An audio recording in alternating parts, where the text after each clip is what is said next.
नमस्कार, आदाब, सत श्री अकाल। आप देख रहे हैं 2.0 बोर्ड क्लासेस। तो आज हम पढ़ेंगे प्रकाश का अपवर्तन। जो परावर्तन का भाग है वो मैंने कर दिया था पूरा।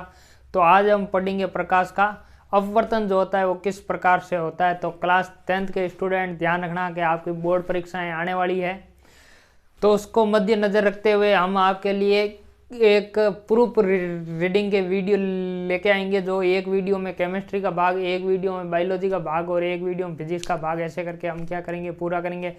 प्लस जो भी आपके प्रीवियस ईयर में जो क्वेश्चन पूछे गए और कौन कौन से क्वेश्चन आने की संभावना, उसकी भी सीरीज हम लेके आएंगे। तो आज हम पढ़ेंगे प्रकाश का जो अपवर्तन है वो कैसे होता है। परावर्तन का हमने पूरा बता दिया था, वो वीडियो का लिंक है जो आपको डिस्क्रिप्शन के अंदर मिल जाएगा। तो आइए हम स्टार्ट करते हैं प्रकाश का अपवर्तन। ठीक है, तो हम पढ़ेंगे क्या, प्रकाश का अपवर्तन। अब देखो, अपवर्तन परावर्तन हमने पढ़ा था, उसके अंदर हमने ये पढ़ी थी कि जब कोई प्रकाश की किरण अगर किसी पृष्ठ पर आके टकराती है तो वो उसी दिशा में या निश्चित दिशा के अंदर वापस लौट जाती है। ये प्रकाश का परावर्तन था। लेकिन अब अपवर्तन क्या होता है? अपवर्तन ये होता है, जैसे मैं यहाँ कोई एक डब्बा बना देता हूँ, ये ठीक है, ये डब्बा आपको दिख रहा होगा। अगर प्रकाश की किरण यहाँ से आती है तो वो क्या होगा कि ये यहाँ कहीं ना कहीं ये विचलित हो जाएगी। लेकिन इसको आनी तो कहाँ चाहिए थी, ये इधर आनी चाहिए थी, लेकिन ये कहाँ गई, इधर आ गई है ना। तो मतलब ये हुआ, ये तो क्या हुआ, फर्स्ट माध्यम, और ये क्या है अपने पास, सेकंड माध्यम। ठीक है, तो अब अपवर्तन की परिभाषा क्या? अपवर्तन की परिभाषा ये है कि जब कोई प्रकाश की किरण एक माध्यम से आकर दूसरे माध्यम में जब प्रवेश करती है तो अपने पथ से जो क्या होती है वो विचलित हो जाती है। देखो, आनी तो इसको यहाँ चाहिए थी, कहाँ गई, यहाँ आ गई।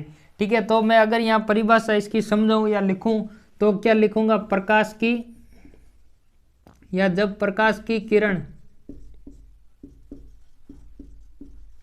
एक माध्यम से चलकर, फर्स्ट माध्यम या एक माध्यम से चलकर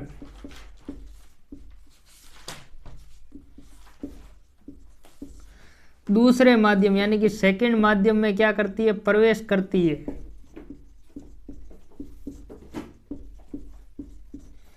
तो वह अपने पथ से क्या क्या हो जाती है, भटक जाती है। ये क्या हो जाती है, विचलित हो जाती है, या क्या होती है, भटक जाती है। क्या क्या क्या हो जाती है, भटक जाती है या विचलित हो जाती है,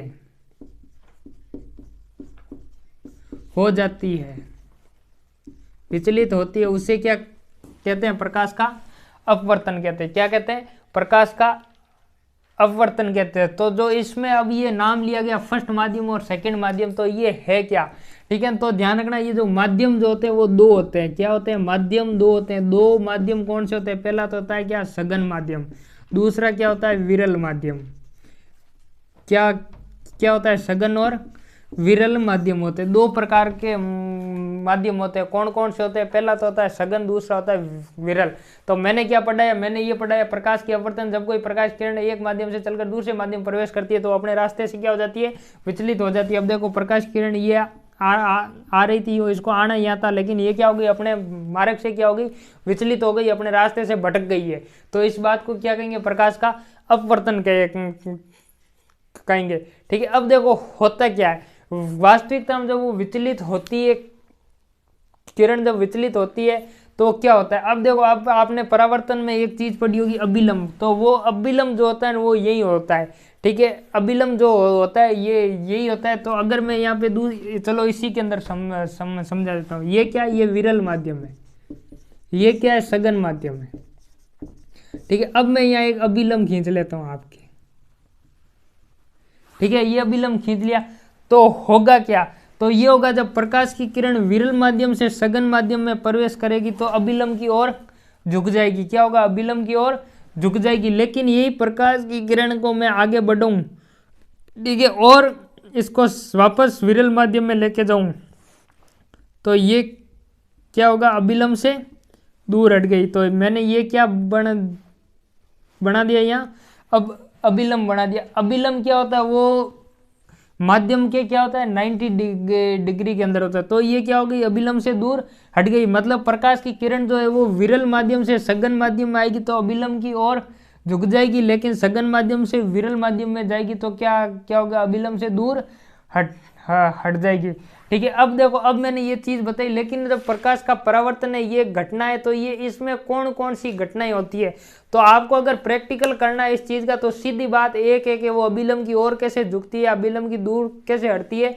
तो आप ध्यान रखना, एक पेंसिल को पानी के अंदर डालना, वो पेंसिल आपको मुड़ी हुई दिखाई देगी, वो पेंसिल क्या होगा, आपको मुड़ी हुई दिखाई देगी। तो इस घटना का, ये जो घटना है वो क्या है, प्रकाश का परावर्तन है, क्या है, सॉरी, प्रकाश का अपवर्तन है। क्या है, प्रकाश का अपवर्तन है। पानी के अंदर सिक्के का ऊपर उठा हुआ दिखना, पानी के अंदर सिक्के का ऊपर उठा हुआ दिखना, ये भी क्या है, ये अपवर्तन की क्या है, घटनाएं हैं। ठीक है, तो देखो, अब एक सीधी सी चीज ये है कि जब ये अपवर्तन की घटनाएं होती है तब उनमें कुछ चेंजिंग होता है।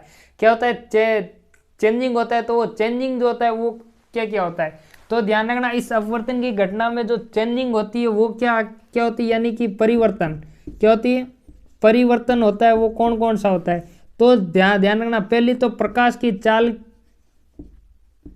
क्या होगी, परिवर्तित हो जाएगी। दूसरा क्या होगा, पहले तो प्रकाश की चाल जो है वो क्या हो गई, परिवर्तित हो गई। प्रकाश का वेग भी क्या होगा, परिवर्तित हो जाएगा। और प्रकाश की जो तरंग दैर्घ्य होती है, क्या क्या क्या होती है, तरंग दैर्घ्य, क्या होती है, तरंग दैर्घ्य, तो ये भी क्या क्या होगी, परिवर्तित होगी। ठीक है, लेकिन उसकी आवृत्ति के अंदर कोई चेंजिंग नहीं आती। आवृत्ति क्या होती है, एक ही चीज को बार बार आना, यानी प्रकाश की किरण अगर बार बार आएगी ना, उसमें कोई चेंजिंग नहीं है, वो आती रहेगी। ठीक है, तो ये चीज थी क्या, परिवर्तन। लेकिन परिवर्तन क्या नहीं होता है, वो होता है आवृत्ति। क्या होता है, आवृत्ति न तो परावर्तन के अंदर चेंज होती है, नहीं क्या होती है, अपवर्तन के अंदर चेंज होती है। अपवर्तन के अंदर चेंजिंग किस में आता है, प्रकाश की चाल में, प्रकाश के वेग में, और प्रकाश के तरंग दैर्घ्य के अंदर क्या क्या क्या आता है, परिवर्तन आता है। ठीक है, अब आप पूछोगे वायु के अंदर प्रकाश की चाल कितनी होती है, तो वायु के अंदर प्रकाश की चाल इतनी होती है 3 × 10⁸ मीटर पर सेकेंड। किस में होती है, वायु के अंदर क्या क्या होती है, ये प्रकाश की चाल होती है। क्या होती है, वायु के अंदर प्रकाश की चाल होती है। क्या होती है, वायु के अंदर प्रकाश की चाल होती है। क्या होती है, वायु के अंदर प्रकाश की चाल होती है। अब देखो, अब है क्या, ठीक है, अब देखो, अब इसके बाद आता है कि इसके जो नियम है, अपवर्तन के नियम, जैसे परावर्तन के नियम थे वैसे ही क्या है, अपवर्तन के नियम है। तो ध्यान रखना, परावर्तन और अपवर्तन का एक नियम तो कॉमन है। वो क्या है, वो ये है कि आपतित किरण, अपवर्तित किरण और अभिलंब क्या होते हैं, एक ही तल में होते हैं। ठीक है, ये हो गई अपने पास क्या, आपतित किरण। क्या ये, आपतित किरण। और ये जो है अपने पास क्या है, उसमें परावर्तित किरण थी, इधर अपवर्तन हो रहा है, क्या, अपवर्तित किरण। क्या है, अपवर्तित किरण। और ये क्या हो गया, अभिलंब। तो ये क्या होते हैं, एक ही तल में होते हैं। क्या होते हैं, ये एक ही तल में होते हैं। ठीक है, उसके बाद आता है दूसरा नियम, उसको हम कहते हैं क्या, स्नेल का नियम कहते हैं। क्या कहते हैं, स्नेल का नियम। तो ये जो नियम दिया था ना, ये स्नेल ने दिया था, इसलिए दूसरे नियम को क्या कहते हैं, स्नेल का नियम। लेकिन वो नियम है क्या, उसमें ये होता है आपतन कोण की ज्या और अपवर्तन कोण की ज्या का जो अनुपात है वो हमेशा क्या रहता है, सदैव समान रहता है। क्या क्या रहता है, समान रहता है। अब आइए इस नियम को समझते हैं है क्या। ठीक है, तो अब देखो, अब इधर आ जाओ। ठीक है, अब मैं यहाँ पे एक छोटा सा क्या बना लेता हूँ, बॉक्स बना लेता हूँ। यहाँ से प्रकाश की किरण ये झुक गई, ये अपने पास क्या है, अभिलंब हो गया। लेकिन अब जो ये आपतित कोण है, ये परावर्तित कोण है, इन दोनों का जो अनुपात होगा ना, वो हमेशा स्थिर रहेगा। क्या रहेगा, हमेशा स्थिर रहेगा। कैसे रहेगा, अगर ये यहाँ पे अनुपात इसका निकला, यहाँ पे 3 डिग्री का कोण बन रहा है और यहाँ पे 2 डिग्री का कोण बन रहा है, तो ये जो अनुपात है ये क्या रहेगा, स्थिर रहेगा। क्या रहेगा, 3:2। क्या रहेगा, ये 3:2। ये क्या रहेगा, हम हमेशा क्या रहेगा, स्थिर रहेगा। तो इसके लिए हम इसको लिखेंगे क्या, sin I/sin R। क्या लिखेंगे हम इसको, sin I/sin आर। तो ये क्या है, ये स्नेल का नियम है। क्या ये स्नेल का नियम है, क्या है, साइन आई बटे साइन आर, यानी क्या आपतन कोण की जया और अपवर्तन कोण की जया का जो अनुपात है वो सदैव क्या रहता है, स्थिर रहता है या नियत होता है। ठीक है, ये चीज आपको समझ में आ गई होगी। उसके बाद आता है अपवर्तनांक। वर्ड को समझना, वर्ड के ऊपर फोकस करना। क्या क्या कहा था मैंने, अपवर्तनांक। ठीक है, अब देखो, अब मैं इसको थोड़ा साफ कर लेता हूँ। इसमें स्क्रीनशॉट लेने जैसा कुछ नहीं है। ठीक है, जब भी मैं आप मेरा वीडियो देखते हो तो आप पेन कॉपी साथ में लेके बैठा करो। जैसा मैं लिखता हूँ, जैसा मैं बनाता हूँ, वैसा बनाया करो, फटाफट याद होगा। ठीक है, अब देखो, अब इसमें है क्या, इसमें क्या है कि ये जो है वो क्या है, अपवर्तन पढ़ रहे हैं। अब हम पढ़ेंगे इसके बाद क्या, अपवर्तनांक। तो अपवर्तन में यहाँ क्या पढ़ा के, जो किरण आती है वो क्या होती है, अपने पथ से विचलित हो जाती है, तो उसे क्या कहते हैं, अपवर्तन कहते हैं। आने वाली किरण, आपतित किरण विचलित होने के बाद अपवर्तित किरण होती है। फर्क कितना होता है, ये फर्स्ट माध्यम में, ये सेकंड माध्यम। माध्यम जो होते हैं वो दो प्रकार के होते हैं, सघन और विरल। अपवर्तन की घटना में परिवर्तन क्या होता है, प्रकाश की चाल, प्रकाश का वेग और प्रकाश की तरंग दैर्ध्य जो है ये क्या होते हैं, परिवर्तित होते हैं। लेकिन प्रकाश की जो आवृत्ति है वो क्या रहती है, समान रहती है। उसके बाद हमने ये पढ़ा क्या, दूसरा नियम। जबकि पहला नियम हमने पढ़ा आपतित किरण और अपवर्तित किरण और अभिलंब क्या होते हैं, एक ही तल में होते हैं। लेकिन ये जो जया है, आपतन कोण की जया और अपवर्तन कोण की जया का अनुपात क्या है, हमेशा स्थिर रहता है। ये हमने चीज पढ़ी। ठीक है, इसके बाद हम पढ़ेंगे अपवर्तनांक। क्या पढ़ेंगे, अपवर्तनांक। अब शब्द को पकड़ना, शब्द क्या है, शब्द है ये अपवर्तनांक। ठीक है, अब देखो अपवर्तनांक होता क्या है। ठीक है, अपवर्तनांक होता क्या है, अब इसको अगर अलग अलग करेंगे अपन तो क्या होगा, अपवर्तन और अंक, यानी कि अपवर्तन का अंक कौन सा है। ठीक है, क्या क्या होगा, मैं यहाँ लिखता हूं क्या, अपवर्तनांक। ठीक है, अगर मैं इसको अलग करूं तो एक तरफ मैं लिख देता हूं अपवर्तन। ठीक है, और दूसरी तरफ मैं क्या लिख देता हूं, अंक। ये क्या हो गया, अपवर्तनांक। ठीक है, लेकिन ये जो ये अपवर्तन हो रहा है इसका अंक कौन सा है, ये अंक अपन कैसे निकालेंगे। तो ध्यान रखना, इस अंक को निकालने के लिए क्या करना पड़ेगा, निर्वात या वायु के अंदर प्रकाश की चाल क्या है, किसमें, निर्वात, जहां पे कुछ नहीं है, निर्वात या वायु में प्रकाश की चाल।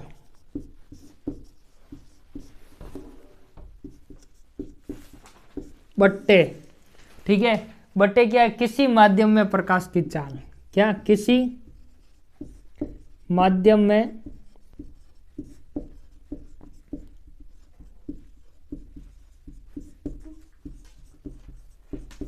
ठीक है, अब देखो वायु के अंदर प्रकाश की चाल और मैंने लिखा किसी माध्यम प्रकाश की चाल। यहाँ किसी माध्यम का मतलब यहाँ पानी हो सकता है, कांच भी हो सकता है, इवन कुछ भी हो सकता है। ठीक है ना, तो इसके बाद हम क्या लिखेंगे। ठीक है, तो ये आ गया यहाँ सी, इसको सी से डिनोट करेंगे, इसको किससे, वी से डिनोट करेंगे। ठीक है ना, तो ये जब ये इनका अनुपात आएगा वो क्या कहते हैं, यानी कि इसमें कहने का मतलब ये सीधा सीधा जब दोनों माध्यम के अंदर प्रकाश की चाल निकालेंगे, मैंने पहले ही बताया था प्रकाश की चाल क्या होगी, परिवर्तित होगी। ठीक है, तो जब एक माध्यम ये, दूसरा माध्यम ये, दोनों में क्या करेंगे, इसका अनुपात निकालेंगे, तो वो जो अनुपात आएगा, वो जो एक संख्या आएगी वो क्या होगी, अपवर्तनांक होगी। क्या होगी, अपवर्तनांक होगी। यानी कि पहले माध्यम में प्रकाश की चाल निकालेंगे, फिर दूसरे माध्यम प्रकाश की चाल और उसको भाग देंगे, तो अपने पास क्या क्या आएगा, उसका अपवर्तनांक आएगा। क्या आएगा, अपवर्तनांक आएगा। अपवर्तनांक जो होता है इसको किससे डिनोट करते हैं, एन से। क्या करते हैं, एन से डिनोट करते हैं। मैं यहाँ लिख सकता हूँ एन बराबर निर्वात या वायु में प्रकाश की चाल अपॉन किसी माध्यम में प्रकाश की चाल, या यूं लिख सकता हूँ एन बराबर सी बटे वी। क्या लिख सकता हूँ, एन बराबर सी बटे वी। और ध्यान रखना इसका कोई मात्रक नहीं होता। वो क्यों नहीं होता, अगर सी का मात्रक बात करेंगे तो मीटर पर सेकेंड, और वी का मात्रक की बात करेंगे मीटर पर सेकेंड, दोनों में कट जाएगा। इसलिए क्या होता है, अपवर्तन का कोई मात्रक नहीं होता, अपवर्तन का कोई मात्रक नहीं होता है। तो ये चीज आपको समझ में आ गई। अब बता गया जो ये अपवर्तनांक होता है, क्या होता है, अपवर्तनांक होता है वो किन किन कारकों के ऊपर डिपेंड करता है। तो इसके कारक क्या है, ये क्वेश्चन पूछा गया है, ध्यान कर लेना, कारक कौन कौन से होते हैं। ठीक है ना, अपवर्तन किन कारकों के ऊपर डिपेंड करता है, तो ध्यान रखना ये करता है, एक तो माध्यम की प्रकृति कैसी है, किसकी, माध्यम की प्रकृति।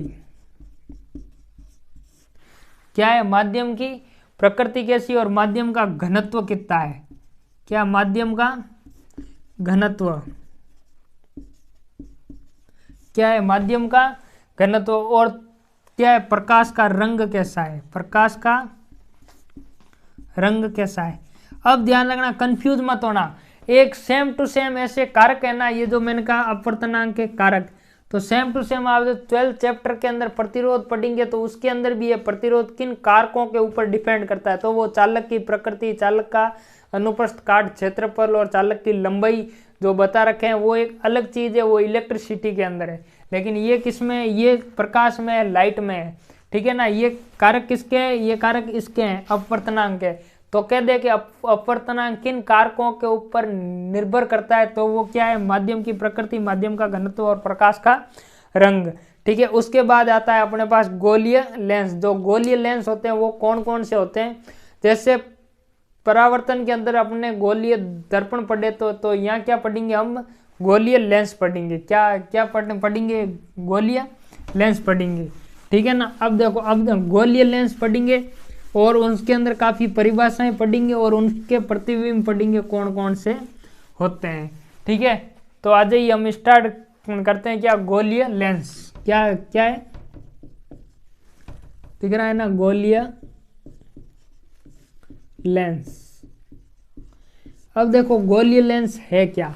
लेंस वो होते हैं जिसके आर पार देख सकते हैं, जो प्रकाश की किरण जो क्या है वो आर पार निकल जाती है। जबकि दर्पण कौन से होते हैं? जिसमें प्रकाश की किरण वापस आती है, रिफ्लेक्ट होके या परावर्तन होके वापस आती है। लेकिन अपवर्तन में गोलीय लेंस पड़ते हैं। इसका मतलब क्या? प्रकाश की किरण आगे जाएगी। ठीक है। अब देखो, दो पृष्ठों से घिरा हुआ वो पारदर्शी माध्यम जिसका एक पृष्ठ गोलीय हो। ठीक है ना। क्या पढ़ा? दो पृष्ठों से घिरा हुआ वो पारदर्शी माध्यम जिसका एक पृष्ठ क्या हो? गोलीय हो, या दोनों पृष्ठ क्या हो? गोलीय। ये ऐसे भी हो सकता है, ये ऐसे भी हो सकता है। ठीक है ना। तो ये क्या है? गोलीय लेंस है। क्या? ये गोलीय लेंस होता है। ये किसका होता है? कांच या प्लास्टिक का होता है। क्या होता है? कांच या प्लास्टिक का होता है। तो ये क्या होता है? गोलीय लेंस होता है। क्या होता है? ये गोलीय लेंस होता है। ठीक है। तो ये चीज आपको समझ में आ गई होगी। ठीक है। अब इसके अंदर और पढ़ते हैं कि और कौन। अब जो गोलीय लेंस मैंने बताया वो गोलीय लेंस होते कौन कौन से? ठीक है। गोलीय लेंस होते कौन कौन से? अब देखो, गोलीय लेंस दो प्रकार के होते हैं। पहला होता है अवतल, दूसरा होता है उत्तल। पहला क्या होता है? यहाँ मैं लाइन खींच लेता हूँ, दोनों को एक साथ पढ़ेंगे। ये तो होता है क्या? उत्तल। और ये इधर क्या होता है? अवतल। ठीक है। ये चीज आप समझ के, इसे अभिसारी कहते हैं। क्या कहते हैं इसे? अभिसारी। ठीक है। इसको क्या कहते हैं? अपसारी। ठीक है। अब इसको अभिसारी इसलिए कहते हैं, ये किरणों को क्या करता है? एक जगह एकत्रित करता है। क्या करता है? एक जगह एकत्रित करता है। और ये क्या करता है? फैलाता है। क्या करता है? फैलाता है। ठीक है। तो ये चीज आपने पढ़ी। ठीक है। अब देखो, अब जैसा इसका डायग्राम है ना, उसके अंदर से इसमें सब कुछ लिखना है। ठीक है ना। ये मैंने लिख लिया। ये क्या है? अवतल लेंस है। ये क्या? उत्तल लेंस है। तो इसके अंदर क्या दिख रहा है? किनारों से पतला। क्या दिख रहा है? किनारों से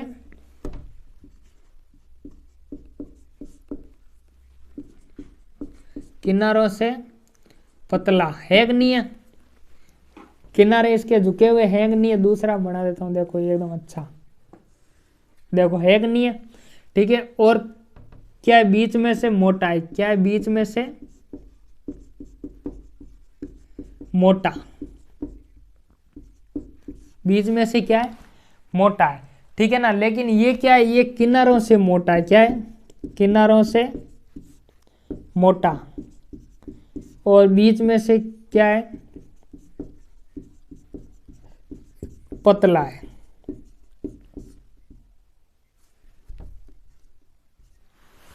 ठीक है। समझ में आ गई? किनारों से पतला, बीच में से मोटा, किनारों से मोटा और बीच में से पतला। जैसा चित्र है वैसा ही पढ़ना है।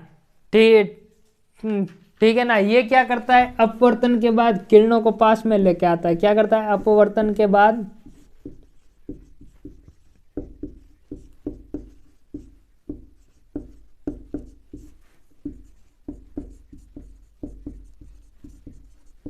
पास में लाता है, जबकि ये क्या करता है, दूर लेके जाता है। ये क्या करता है, दूर लेके जाता है। क्या क्या करता है, किरणों को क्या करता है, किरणों को दूर दूर करता है। ठीक है, क्या करता है, ये किरणों को दूर दूर करता है। ये जो होते हैं ये तीन प्रकार के होते हैं। कितने प्रकार के होते हैं, तीन प्रकार के होते हैं। पहला क्या होता है, दूसरा क्या होता है और तीसरा क्या होता है ना। पहला, दूसरा, तीसरा। तो पहला होता है अभ्योतल। क्या होता है, उभयोतल। क्या होता है, उभयोतल। इसके अंदर क्या क्या होता है, उभयोतल के अंदर क्या होता है, उभयोतल के अंदर क्या क्या होता है, दोनों पृष्ठ क्या क्या क्या होते हैं, इसके उत्तल होते हैं। क्या होते हैं, दोनों पृष्ठ उत्तल होते हैं। एक आता है समतोतल। क्या क्या क्या आता है, समतोतल। इसके इसके अंदर क्या होता है, एक पृष्ठ तो इसका उत्तल होता है और एक क्या होता है, समतल होता है। क्या होता है, एक पृष्ठ तो उत्तल होता है, एक पृष्ठ क्या होता है, समतल होता है। और उसके बाद आता है अवतोतल। क्या होता है, अवतोतल। इसके अंदर ध्यान रखना, एक पृष्ठ तो इसका उत्तल होता है, दूसरा क्या क्या होता है, अवतल होता है। क्या होता है, चांद के टाइप का होता है ये। ठीक है ना। तो ये चीज आप समझ गए होंगे। ये भी क्या होते हैं, तीन प्रकार के होते हैं। क्या होते हैं, तीन प्रकार के होते हैं। एक होता है उभयावतल। क्या क्या होता है, उभयावतल। इसके अंदर ये जो बना हुआ यही होता है, दोनों पृष्ठ जो होते हैं क्या होते हैं, अवतल होते हैं। ठीक है। उसके बाद होता है समतावतल। क्या होता है, समतावतल। ठीक है। इसके अंदर एक पृष्ठ तो क्या होगा, इसके जैसा होगा यूं, दूसरा पृष्ठ क्या होगा, समतल होगा। ठीक है ना। जैसे इसके नाम है ना, वैसे यही है। ठीक है। उसके बाद होता है उत्तलावतल। क्या होता है, उत्तलावतल। ठीक है। अब इसके अंदर क्या होता है, एक पृष्ठ तो इसका ऐसे होगा, लेकिन दूसरा जो पृष्ठ होगा वो क्या होगा, ऐसे होगा। ठीक है। ये एक पृष्ठ उत्तल होगा, दूसरा पृष्ठ अवतल होगा। ठीक है ना, उत्तल और अवतल। इसमें भी तीसरा ऐसे ही था। ठीक है ना। तो ये चीज पढ़ ली। ये हमने गोलीय लेंस पढ़े और उसकी क्या क्या पढ़ी, चीजें पढ़ी। इसके बाद आता है जो गोलीय लेंस की जो परिभाषाएं हैं वो कौन कौन सी है। गोलीय लेंस की जो परिभाषाएं हैं वो कौन कौन सी है ना, उसके बारे में हम पढ़ेंगे। ठीक है। तो ध्यान रखना, परिभाषा वही है जो अपने परावर्तन के अंदर गोलीय दर्पण के अंदर पढ़ी थी, लेकिन यह क्या थोड़ी चेंजिंग है। ठीक है ना। तो वो पढ़ेंगे हम कब, नेक्स्ट वीडियो में। कब पढ़ेंगे हम, नेक्स्ट वीडियो में पढ़ेंगे।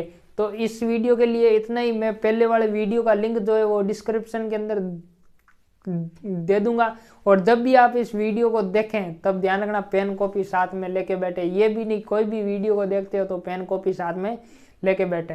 तो आज के लिए इतना ही, फिर कल मिलते हैं। धन्यवाद।